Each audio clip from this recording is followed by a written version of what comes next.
Do you work? Bit of a blunt question, but it's an important one. You see, according to Stats Canada, in our region, Metro Vancouver, there were over 1.1 million commuters in 2023, and 67% of those individuals were commuting by car.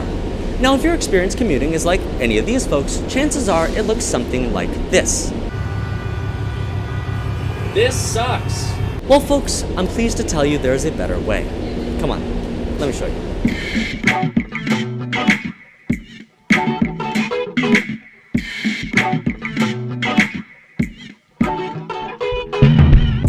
Hi, my name is Arden English, and I'm on a train.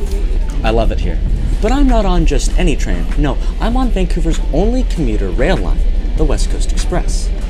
Operating between Waterfront Station in Vancouver and Mission City in the Fraser Valley, this roughly 1 hour, 15-minute end-to-end ride is a calm, comfortable, and scenic way to commute to work, but only for a specific group of commuters.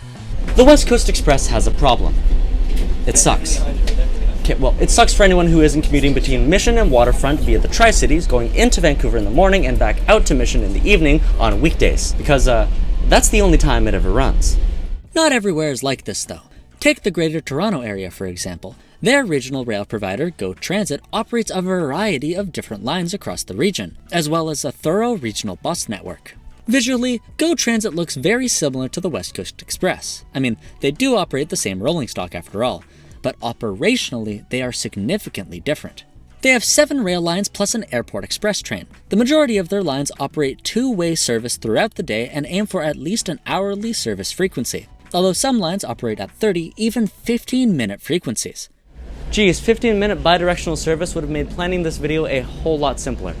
Now, heavy rail trains like GO Train and the West Coast Express are built to operate very differently from, say, the SkyTrain.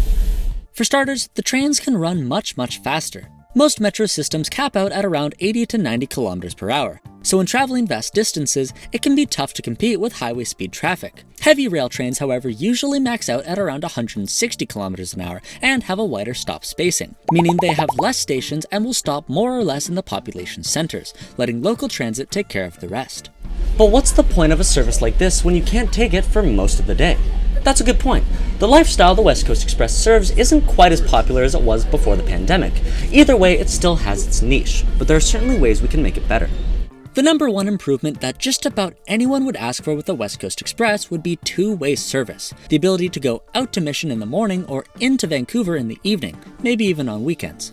Even Vancouver's other option for heavy rail does this slightly better, that being Amtrak Cascades, although to call that a commuter service would be a bit of a stretch. They run trains into and out of Vancouver in the morning and evening, so you aren't locked to one travel pattern in this case. There's a big logistical problem with this though when it comes to the West Coast Express, and it's a fairly simple one at that. TransLink doesn't own the tracks, Canadian Pacific does, and it passes through some major industrial centers like the Port of Vancouver. So then, how does a similar service like Ontario's GO Transit manage to operate frequent bidirectional service on so many of its routes? To answer this question, I talked to Toronto resident and fellow urbanism transportation YouTuber Reece Martin of RM Transit, asking for his input as someone who has not only lived in both regions, but has also relied on GO Transit regularly in the past. Metrolinx owns a bunch of the corridors that they operate on, so they were originally freight lines that Metrolinx purchased from the freight companies and then converted to being mostly passenger use. In other places, there is a freight track that GO trains operate over, and Metrolinx negotiates deals with the freight companies so that they can operate service over their tracks. And so sometimes that looks like the West Coast Express in Vancouver, but in a number of places now, Metrolinx has negotiated deals so that it's an all-day service. And then the last example is that in some places, they've actually built separate passenger tracks right next to the freight tracks. So the corridors are entirely separate, but Metrolinx has kind of bought land from the freight company next to their tracks to build passenger tracks. And in those cases, since they're not connected, they can run as many trains as they want. As you can see, track ownership is the biggest impact to passenger rail. With the current standard for rail in Canada, all passenger trains on a shared right-of-way must wait for any freight train looking to use the same tracks. This means the service is limited to the freight railway's track capacity. So then, can the West Coast Express be upgraded to avoid this issue?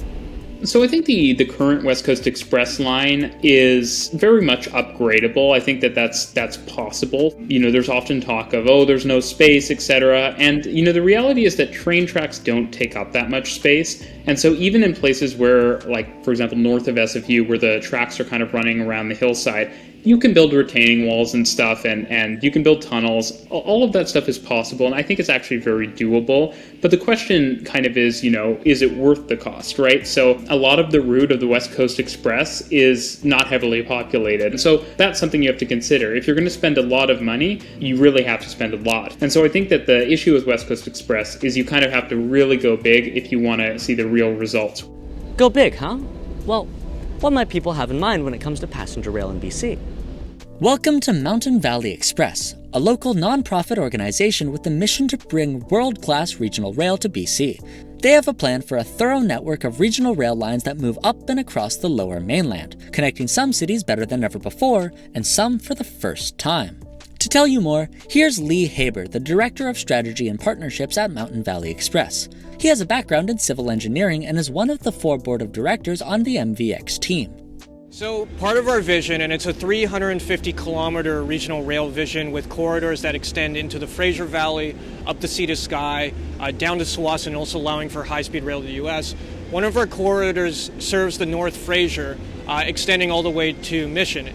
In essence, replacing what the West Coast Express currently does. We are prioritizing the South Fraser corridor because that's where we believe most of the demand is going to be coming from. We've also planned on having the South Fraser be our phase 1. So that would be from Vancouver to Abbotsford and then extending down to Chilliwack. Our models have shown that because we already have a lot of highway traffic, that there's going to be a lot of demand for that. And we believe that regional rail, it needs to serve all corners of the region. I really like the sound of this. In concept, the idea of a regional rail network with all-day service spreading across the region would be a fantastic addition to our already substantial rapid transit network. But a concept like this is not without its challenges. The funny thing about Metro Vancouver is that we have this amazing geography. It's great for postcards. It makes designing a regional rail network challenging. I mean, as much as possible, we're trying to make sure that our proposed regional rail network is cost effective.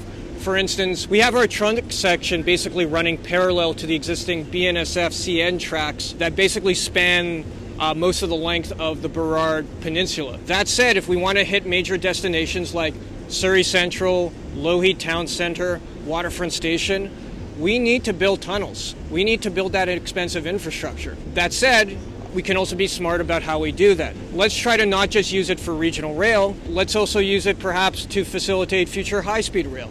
Let's also potentially share it with rapid transit. And in our analysis, we estimate that the cost savings from doing this would be significant. And costs are the big thing. MVX estimates that this entire 350-kilometer plan could be built for under $10 billion, and I'm a little bit skeptical of that.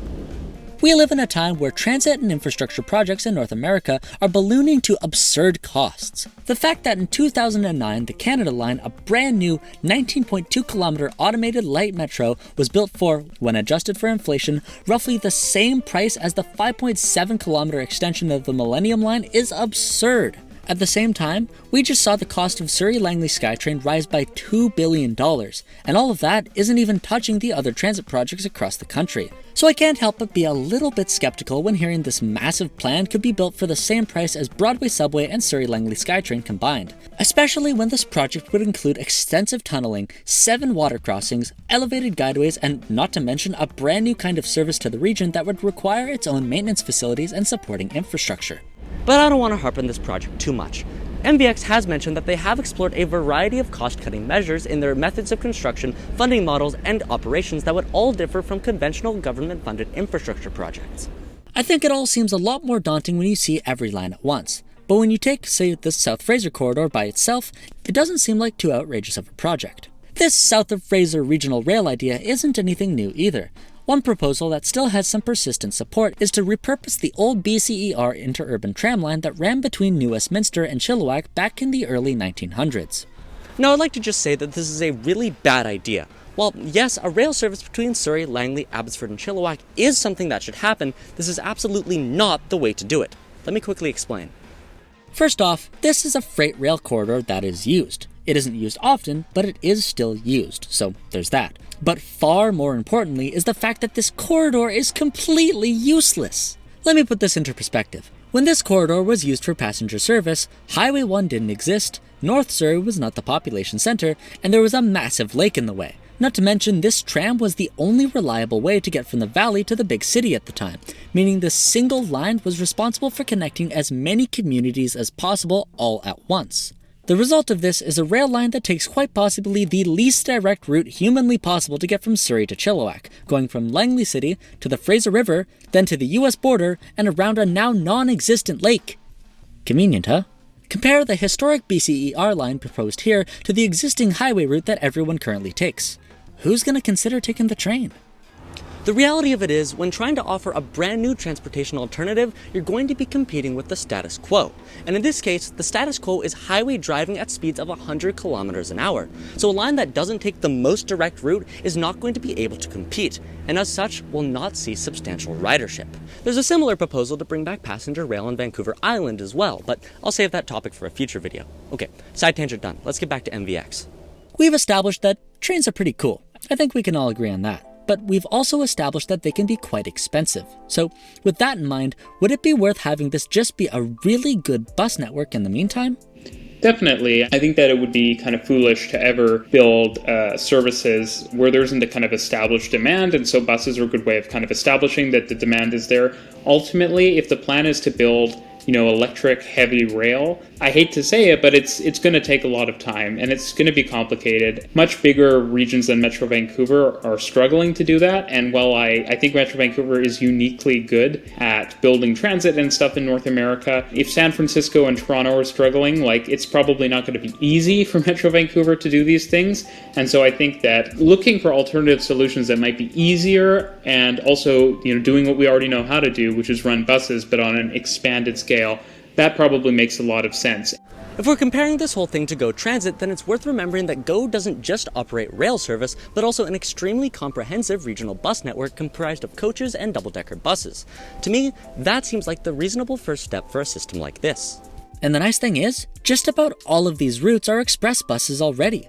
The North Fraser line is already a heavy rail line, so that's taken care of. The South Fraser line has BC Transit's 66 Fraser Valley Express between Lougheed Station and Chilliwack, which, despite not going all the way to Waterfront and missing Surrey Central, is a great way to gauge demand along the highway alongside TransLink's 555 Portman Express. The YVR Tawasin line has the 620 Tawasin Ferry Terminal Bridgeport Station bus, but I've got a bit of a dilemma with this line. The YVR Tawasin line is the only line that I really can't see being worth it over really good bus service. The population just isn't there, and while there's a point to be made about building for the future, TransLink still doesn't see South Delta warranting rail rapid transit for at least several decades, which is one reason the new Fraser River Tunnel is not designed with rail rapid transit future-proofing. Check out my video on the Fraser River Tunnel project to learn more about that. Would it be great to have an 160 km/h connection to the ferry terminal? Absolutely, but this isn't a priority corridor for something of this scale and cost. The 620 bus is only the 90th busiest bus route in all of Metro Vancouver with 820,000 annual boardings. That's actually below its pre-COVID ridership numbers. But not every line is weighted equally. That's just population density for you. But overall coverage is still important, and that's where the Sea to Sky line comes in. This is actually the only route without a bus to gauge ridership. The Sea to Sky corridor is an incredibly popular tourist route, with Whistler Village being its anchor destination, but this line would serve more than just tourism. You see, the Sea to Sky Highway is notorious for closing due to poor weather or traffic accidents, both of which get increasingly common as you progress into the mountains. This means that when this ends up happening, all the communities along this corridor become completely severed from the rest of the region, because this highway is the only way to access them. But a train rarely encounters such issues. They are incredibly resistant to harsh weather conditions, and they don't need to worry about traffic at all. With a line like this, Squamish and Whistler can always be connected, even when the highway is closed. Now let's bring everything back together here. The Sea to Sky line, the YVR Tawasin line, the North Fraser line, and the South Fraser line. Now let's layer the current SkyTrain network over top, include the under construction extensions, and add the first 3 proposed BRT lines into the picture as well. Finally, let's cap it off with our rapid bus and express routes. And well, that's a rapid transit system I can say I'm proud of. So that's the vision for regional rail in the Lower Mainland. Honestly, I could spend hours talking about every minute detail in the implementation of each line in this plan, because the folks over at Mountain Valley Express have really done an astounding amount of work to make this feel as tangible as possible, and they're actively running new models and pursuing additional corridors and routes as well. Some people may shrug this off immediately without a second thought, saying that it's nothing but a fever dream and that it'll never happen, whether it's because they think the cost is a drastic underestimation or because they can't fathom getting anywhere without a car. But I think they're missing the point entirely. Just having this plan exist is a positive for this region. There are always benefits for having ambitious dreams for the future. It gives us direction and it keeps us on track. For those in government, it demonstrates a tried and true way of connecting communities and reducing traffic congestion. For some citizens, it's a reason to wake up in the morning excited for what the future holds, because in a time where our current projects keep dragging on, it's refreshing to have some wishful ambition. I think the big thing, and I keep hammering home with people, is that there are cities of our size or smaller that already have this. There is no reason why we should be holding ourselves back. The solutions are already out there. We just really need the ambition and the vision to make this a reality. Is the West Coast Express the service to do it? Probably not. It serves its niche great the way it is, but we've got a blank slate here, so we're dreaming big. I mean, we've got places to be as a region. The question is, how are we going to get there? Thank you. Just gonna chime in here during this beautiful end card to announce that I have officially started a Patreon page for the channel. So if you're interested in supporting the channel and receiving some bonuses and benefits while doing so, then head on over to patreon.com/thegreaterdiscussions on your web browser of choice. Thank you.